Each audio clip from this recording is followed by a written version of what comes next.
मैं शाहनवाज, आप देख रहे हैं बिहार बुलेटिन। बिहार AIMIM के सदर अख्तरुल ईमान ने महागठबंधन पर निशाना साधा है। निशाना साधते हुए कहा कि अल्पसंख्यक समाज का हिस्सा 17% के हिसाब से 41 सीट होता है। देखते हैं कि महागठबंधन कितना उम्मीदवार बनाती है। जिसकी जितनी आबादी है उसकी उतनी हिस्सेदारी होनी चाहिए।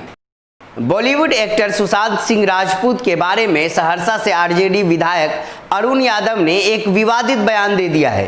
अरुण यादव ने कहा कि एक्टर सुशांत सिंह राजपूत वह जाति से राजपूत नहीं था। अगर वह राजपूत होता तो गले में रस्सी लगाकर मरता नहीं, क्योंकि राजपूत महाराणा प्रताप के वंशज होते हैं। 4 दर्जन सीटों पर मुस्लिम तय करते हैं हार जीत। असदुद्दीन ओवैसी बिगाड़ सकते हैं महागठबंधन का समीकरण।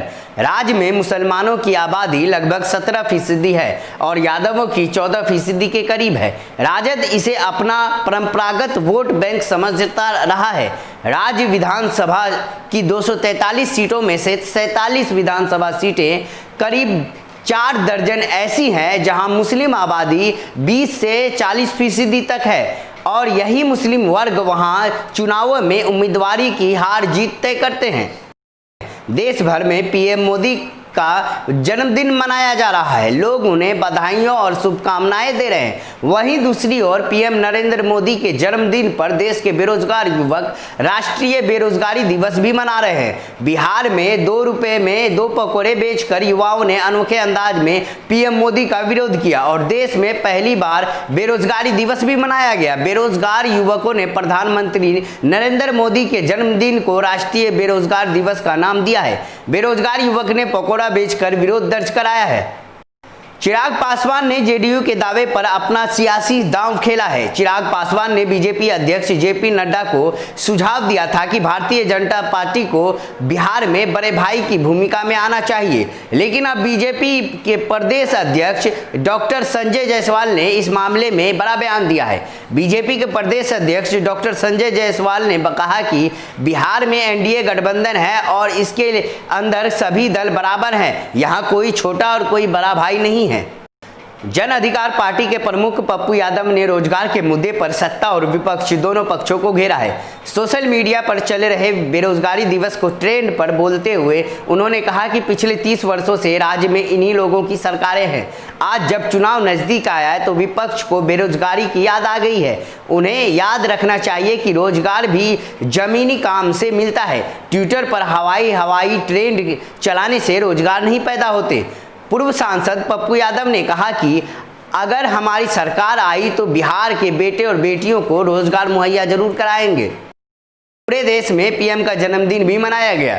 इसी क्रम में बिहार बंगाल बॉर्डर से सटे कटिहार के आजमनगर स्थित मोदी मंदिर की तस्वीर सामने आई है। यहाँ के लोग बगैर किसी राजनेता के सहयोग से अपने गांव में सिंघारोल में प्रधानमंत्री नरेंद्र मोदी का मंदिर बनाया है। बिहार बंगाल बॉर्डर से सटे कटिहार आजमनगर स्थित मोदी मंदिर की कहानी भी कुछ इसी तरीके की है। यहाँ के लोग बगैर किसी राजनेता से सहयोग लिए वर्षों पहले अपने ही गाँव सिंघारोल में प्रधानमंत्री नरेंद्र मोदी का मंदिर बनाया है और ग्रामीणों ने प्रण लिया है कि इस मंदिर को और भव्य बनाएंगे। लोजपा के पूर्व सांसद व वरिष्ठ नेता सूरजभान सिंह ने मीडिया से बात करते हुए कहा कि NDA में रहते हुए पार्टी को 36 सीट चाहिए। इन 36 सीटों में 20 सीट मनपसंद वाली और 16 सीट सहयोगी के द्वारा दिया गया। इससे कम सीट पर पार्टी को मंजूर नहीं होगा। बिहार में विधानसभा चुनाव होना है। इसको लेकर सीटिंग नेता और बैटिंग नेता दोनों अपने अपने दांव खेल रहे हैं। दोनों जनता के बीच जाकर ये लोग यह बताने की कोशिश कर रहे हैं कि मैं ही हूं जो आपका भला कर सकता हूं। अगर मैं हार गया तो आपका साथ मैं क्या ऊपर वाला भी नहीं दे सकता है। क्षेत्र में अकाल पड़ जाएगा, लोग भूखे मरने लगेंगे। कुछ ऐसा ही बेतुका बयान सूबे के मंत्री व BJP के नेता ब्रजकिशोर बिंद कैमूर में देने का काम किया है, जिसका वीडियो वायरल हो गया है। कैमूर के चैनपुर विधानसभा से विधायक ब्रजकिशोर बिंद ने क्षेत्र में जनसंपर्क के दौरान इन्होंने लोगों से कहा कि मैं ही हूं जो आपका किस्मत बदल सकता हूं। बिहार चुनाव से पहले कांग्रेस के विधायक अवधेश सिंह ने BJP पर कटाक्ष किया है। बोले हैं हार के डर से अमित शाह हो गए हैं अस्पताल में भर्ती। और उधर अधीर रंजन ने भी एक बयान जारी किया है। उन्होंने कहा है कि बिहार के चुनाव के कारण रिया चक्रवर्ती को बलि का बकरा बनाया जा रहा है।